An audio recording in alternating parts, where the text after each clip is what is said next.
So that's two sides of the same spectrum, right? It's like nature quiets us, and the opposite must be true, and the worst of it happens when you're. Another study is that the loneliest people in the world live in the densest populations. Wow.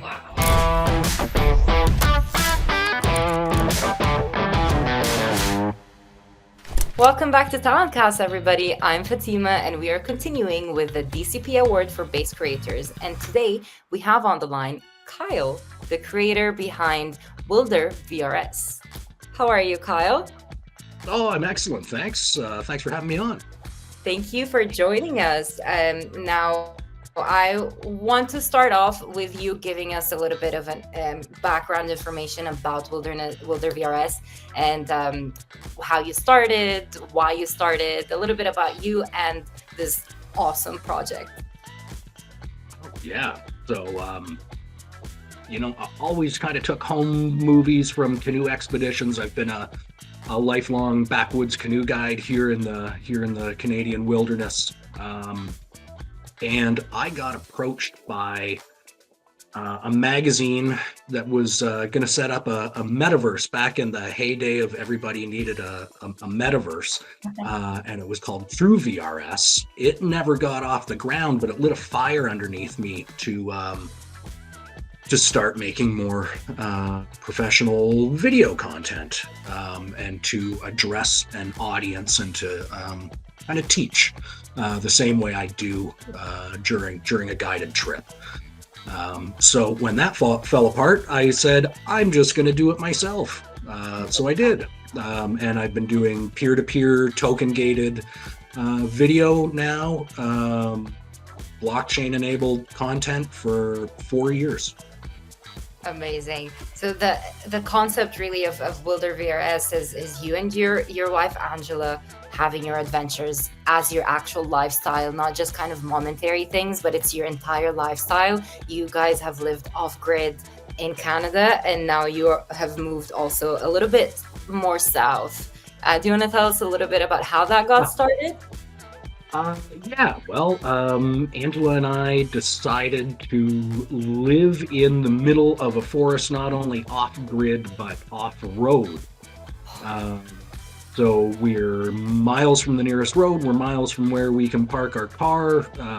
You have to canoe through a little tiny channel for quite a while, and then get out and then hike to our house, which is on the shores of our very own private lake that borders 2,500 square kilometers of crown land, we call it here in Canada. It's essentially public land. It's the size of Yosemite Park. We're like the only people that live inside Yosemite Park, except there's no roads.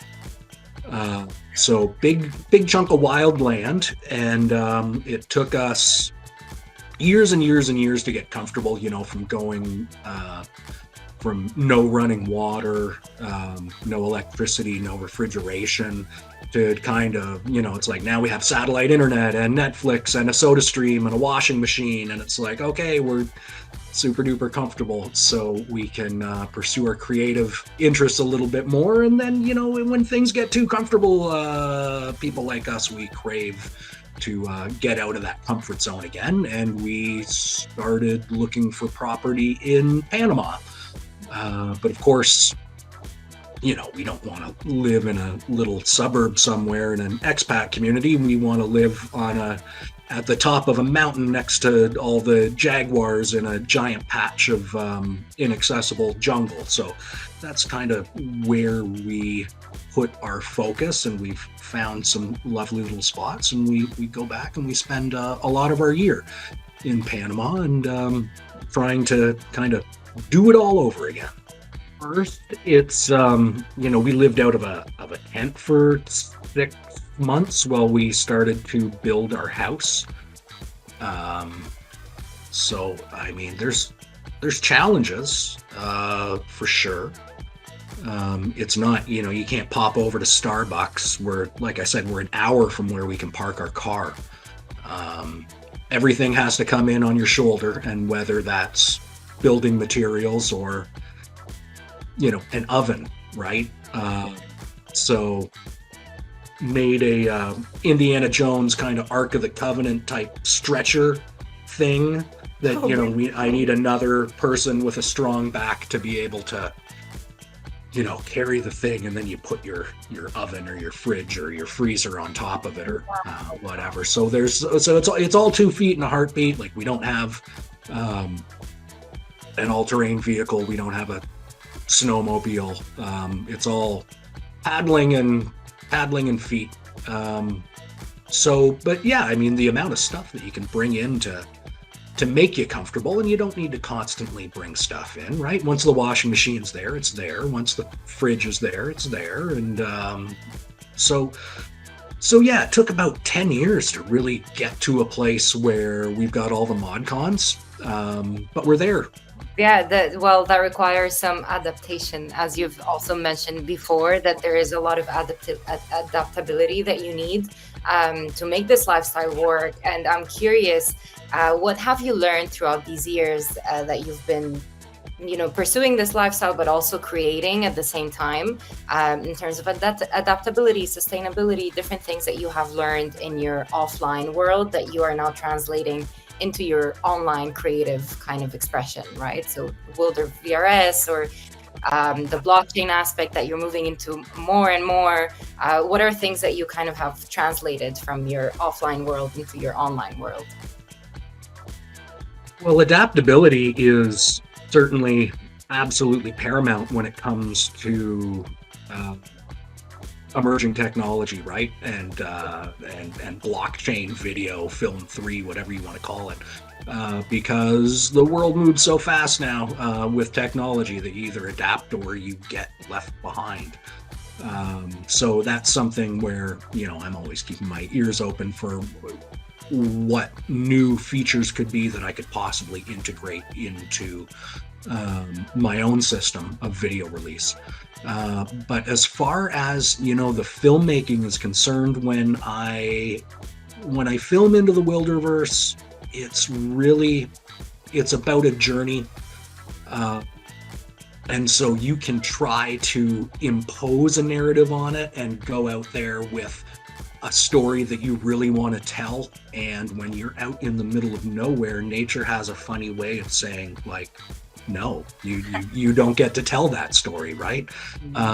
So much like essentially it is documentary making, and sometimes you don't know what that story is until you shoot everything and you really get to wrap your head around it, and maybe watch it a few times. It would be so much easier if I could just write the moose into the scene and have it graze at sunset on the edge of the lake. And that didn't quite work. Could we shoot it again? Right? But you don't have second takes. Right. So you have to be prepared. Always be prepared, and always be ready to shoot that moose. And maybe the main thing is, if you spend enough time outdoors doing that, you have to string a narrative together after the fact sometimes. Sometimes, not always. Like, sometimes you get lucky and you'll hit almost every point. You'll go, okay, this was the story I wanted to tell. I was able to get that footage and we can do this. I mean, sometimes if a storm moves in and you're in a tent for a couple days, like, you're forget about it. Sometimes you'll go into a rattlesnake sanctuary, and you'll go like, I'm going to film all this amazing rattlesnake footage, and we're going to really talk about this wonderful species of rattlesnakes, and you don't find one. So there are these places that I go back to every year, right? Like, I didn't get it last year. Can I get it this year? And again, it just comes down to the more time you're able to spend in these places. How do you kind of deal with frustration? Because I imagine it might arise at whatever moment, and then you have to wait all that time. How do you deal with the frustrations that arise during this process? I am a really patient person, and I just try to not let frustration get to me. If there's ever a point where you're worked up about something, I'm lucky enough that I can just walk down to the lake and go swimming and just stare at a beautiful, wildflowers and my own little lake and everything. So it's quiet. I don't have external aggravation, right? Like it's all me. So we can't control what's outside us. We can only control what's inside us, and it's a lot easier to do, I think, when you're surrounded by nature. I'm certainly happier, but that's just cited from a scientific study. There's so many papers now that just say, like, it's the frequencies of the birds and it's the swaying of the trees, and all that has an effect on us. And how couldn't it? Because the development of like suburbs and like, well, that's the opposite, right? Because all the serial killers come from the suburbs. That's true. So that's two sides of the same spectrum, right? It's like nature quiets us, and the opposite must be true. And the worst of it happens when you're. Another study is that the loneliest people in the world live in the densest populations. Wow. One of the things that you've also mentioned in your pitch video is using these videos as kind of an introduction to encourage people to go out to nature. So they're not sticking to this online world that we're creating. That's kind of, technology is almost the gateway to being more active in nature. What are, let's say, some talking points that you would have for people that might not already know, for example, about the studies that you just mentioned, or are in this kind of cloudy existence? How would you connect them to nature in a few kind of talking points or sentences? So much of the outdoor content that I see is really extreme. It's survival stuff. It's bushcrafting. I'm going to go out there with an axe and build myself a log cabin. And I get that this is the stuff that it's clicky. The algorithm likes it, and I get why it's popular. But what I try to do is really to maybe take that element out of it a little bit and just be an everyman outdoor guide, where I'm not putting my life on the line in every single corner. I'm not trying to braid my own rope to rappel down a cliff. No one's drinking their own pee. Let's get a reasonably priced tent and a canoe and do something that most people could probably do. Moving a little bit towards that blockchain aspect that you have entered a little bit into, and I know something about Camp Theta as well that I want to hear about. So tell us how you started with blockchain, what drew you to it in the beginning at first, and tell us about Camp Theta.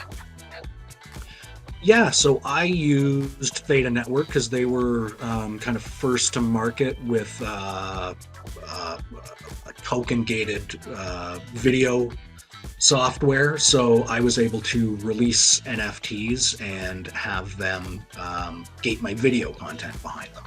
So that was a really easy thing for me to do, but it's not enough to just present people with the material and say, like, okay, well, this is going to encourage people to get out there.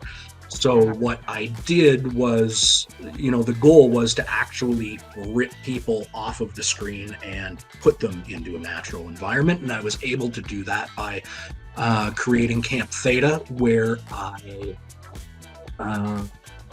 made I had a couple different approaches to it. There was a few series of the NFTs where there was like games and challenges that eventually you'd earn your way to a ticket to Camp Theta. And then another way I did it was essentially kind of like a lottery system where there'd be, a few golden tickets hiding in the actual set of NFTs that you could mint randomly. But either way you do it, it was an NFT ticket to an event that happens on my property, 50 acres on a private lake bordering a natural area the size of Yosemite Park. And we do forest to table cooking there. My wife brews beer from the hops we grow in the lake water. So it's, kind of a drink 'em up, all you can eat blueberry buffet. Oh my God. It's also kind of dotted with the WilderVRS games. Yeah, I love that. You mentioned filmmaker. I mean, I consider you a filmmaker. That How word's how getting does thrown at me quite a bit nowadays. Yeah, that's what you are, Kyle. Own it. Is that something that you ever imagined yourself doing?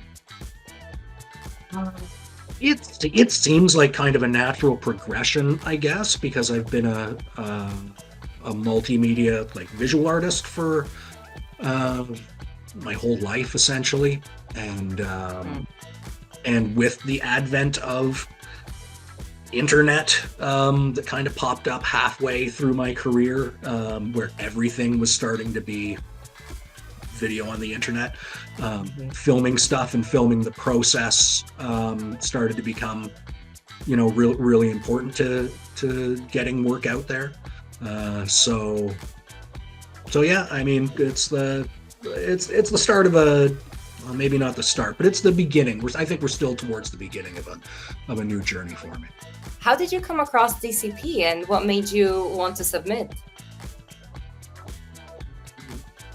Yeah, so it was the On-Chain Creators Award, right? And I've been creating On-Chain for like 4 years.